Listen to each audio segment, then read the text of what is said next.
this car is really well equipped right from the base variant. Which is no surprise because the XEV was also well equipped. This is even more, you're saying. Okay. I think if one of the highlights, there are two real highlights for me in this story, and one is the value equation, because this car starts at 20 lakh rupees. And at that price point, we've compared it with the XUV700. And you're literally at that point with these cars now, with the Mahindras, where you're thinking, should I be buying a petrol at all? Got it. You're at that situation with them. Because with the, and this would be with the smaller battery pack, which is 20 lakh, at 20 lakh rupees, you'll get the 59 kilowatt hour battery pack, which still offers you solid range, right? The claim range is 530, which means I would say it's a fail-safe 350. For the largest 79 kilowatt hour battery pack, it's a genuine 400 kilometer fail-safe range. And in normal use cases, you'll get 500 regularly. So that EV aspect, range anxiety, is just taken care of. So that is the real beauty of these platforms that they've created, and that they're being offered at these price points is really, really a very strong value proposition, right? To me, it literally feels like if you were buying an XUV, if I were buying an XUV700 today, I'd be looking at the 7S, 9S before making a decision. So we'll talk about this as well.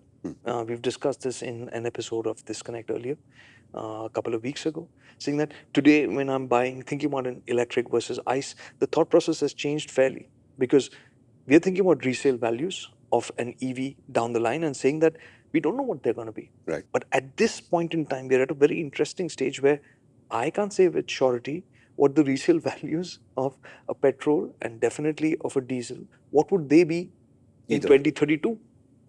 Do we know what they will be? We don't know. I can't say with surety. Things are likely to be very different at that point in time.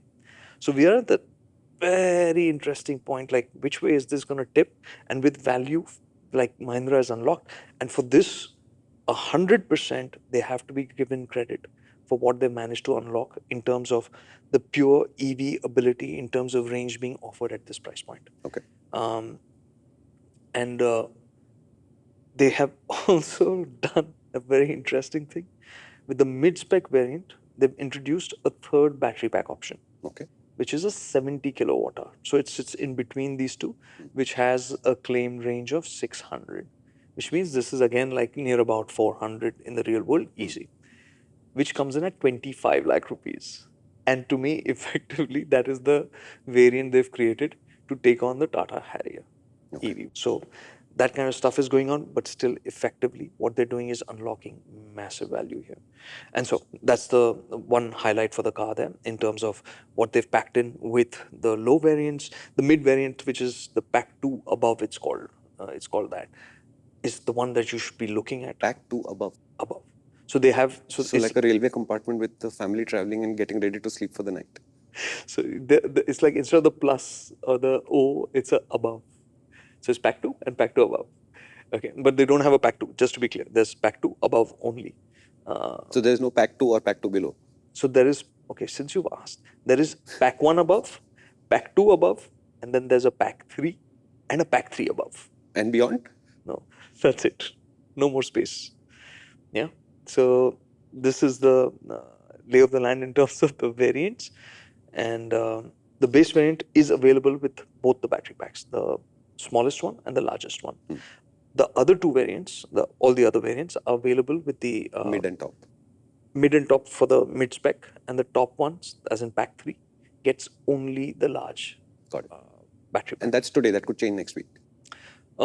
It could change, but I think what they did in the past was when they launched the electrics first, they didn't bring the larger battery pack to the lower variants, and that they fixed. No, I'm only bringing that up because we are recording this as this car has arrived on the market. If you're watching this much later because you're doing research much later, recheck the variant spec because manufacturers can and do change variant spec very, very quickly and very, very rapidly in response to what's going on in the market. It can often cause a lot of confusion. You will have these weird names like above and below and all of this drama going on. So what he's saying is true for what has been launched now. If you're watching this 3 months later, it may not be true anymore. And we do get a lot of people watching Motoring First much later. So I'm just clarifying. We'll probably have to do this every episode, I'm just saying. Yeah. and some more than others. But yeah, it is the game now. So that's one of the clear highlights, that the value equation and that fact of being able to say that ICE and EV have parity, somebody's unlocked it, and that's Mahindra. And Right. you could even, and I will say that to me, it feels like it's tipped in favor of the EVs now. Right. The only constraint there is going to be, what is your use case? How much do you really need to travel outside, where you'll have to think about charging solutions on the road? How often do you do that? Aside from that, for most people, And even on that front, I mean, traveling outside the city will, as time passes, become easier and easier and easier only. It can not go in any other direction. correct. And which is why, let's take this up as well.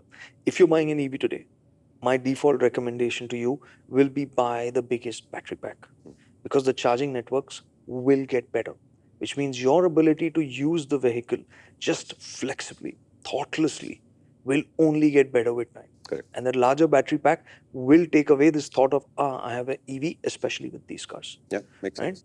So that's the variants as well.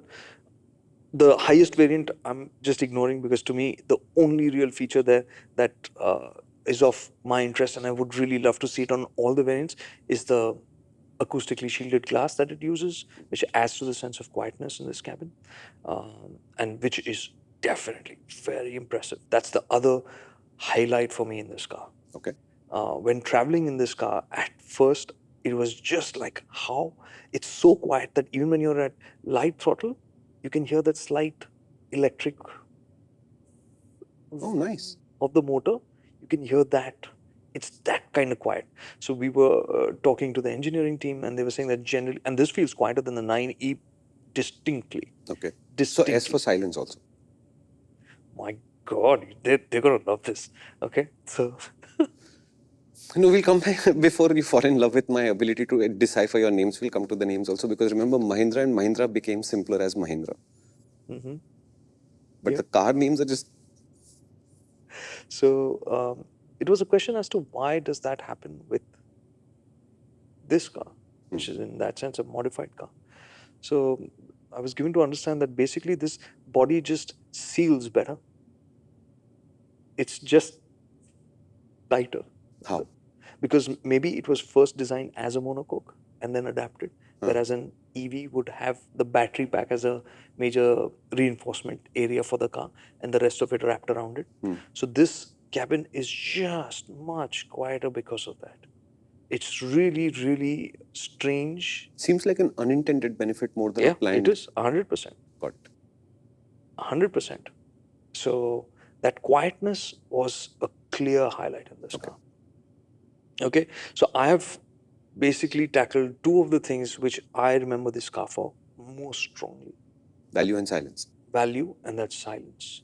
So we spent an hour and a half on the MotorInc app breaking down what we need to know about the Mahindra XEV9S. And in there is one aspect of the car that really broke Karthik's heart into a million small pieces. But S does not stand for small. If you'd like to know more, you want to check out this episode. It's playing for free on the MotorInc app as usual. MotorInc First is always free to watch, and the app is free to download.